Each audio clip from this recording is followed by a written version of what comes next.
Okay. I'm coming out. Sorry about that, Mr. Policeman. I thought you were someone else. Should always go with that first instinct, shitbird.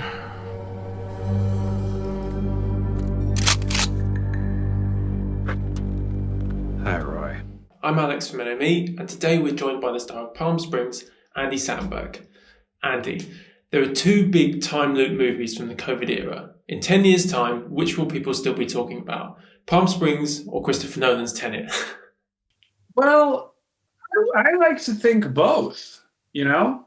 Certainly they were different in terms of the budget, but I don't want that to stand in the way. Which one did you find hard to follow, Tenet or Palm Springs? Tenet maybe is more complicated plot-wise, and then Palm Springs maybe more complicated emotionally. Could Nolan have learned anything if he'd watched Palm Springs before Tenet? Yeah, it could have been a few more jokes. I don't know. I enjoyed Tenet a lot. It was a whirlwind. I think I want to rewatch it, but yeah, I definitely want to get one of those machines where I can Tenet myself. Thanks to Palm Springs, you're a quarantine meme forever. How full is your Instagram inbox of memes from fans? You must get loads.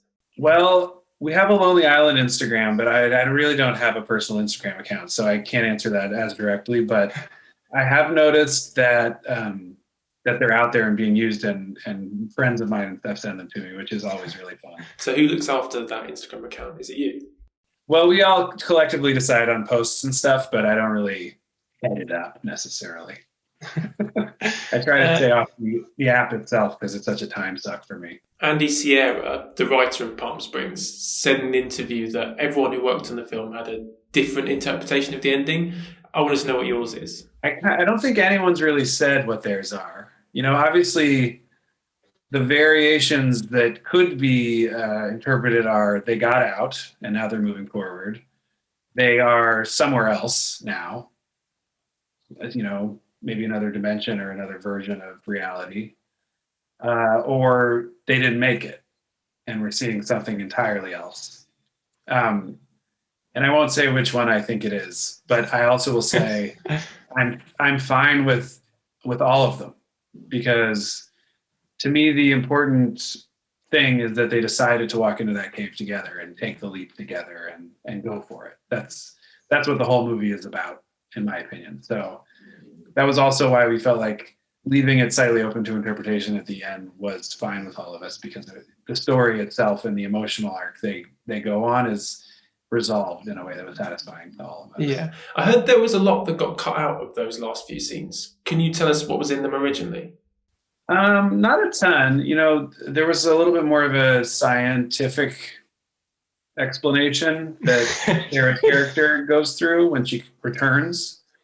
And you know, it was really fun to write that stuff, and we consulted with a physicist, this guy Clifford Johnson, who's actually in the movie, and came up with a lot of interesting explanation stuff for what was happening and the plan to get out and all that. And then we found that audiences just didn't really need it, and they were more tracking the emotional story, so we lifted a bunch of that. Have you got a favourite memory from filming?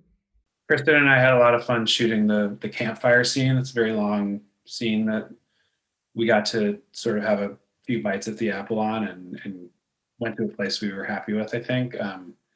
Obviously, it was really awesome having J.K. Simmons on the movie, getting to shoot the scene with him in the backyard, the Find Your Irvine and all that stuff was really great. But generally, it was more just the overall experience, the getting to work with everyone and have this sort of group mentality of working towards the end goal. Nothing particularly crazy. What was it like screaming back at J.K. Simmons, the terrifying psycho teacher from Whiplash?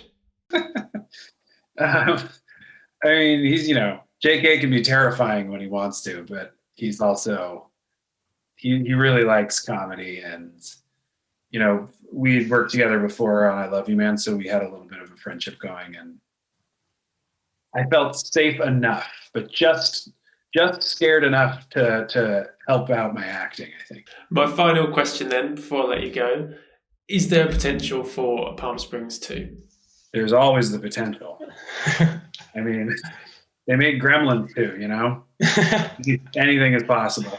I mean, that would be great. A Palm Springs Gremlins crossover, maybe. I mean, Gremlins 2 is maybe the best movie ever made. I reference it constantly. It is definitely one of my faves.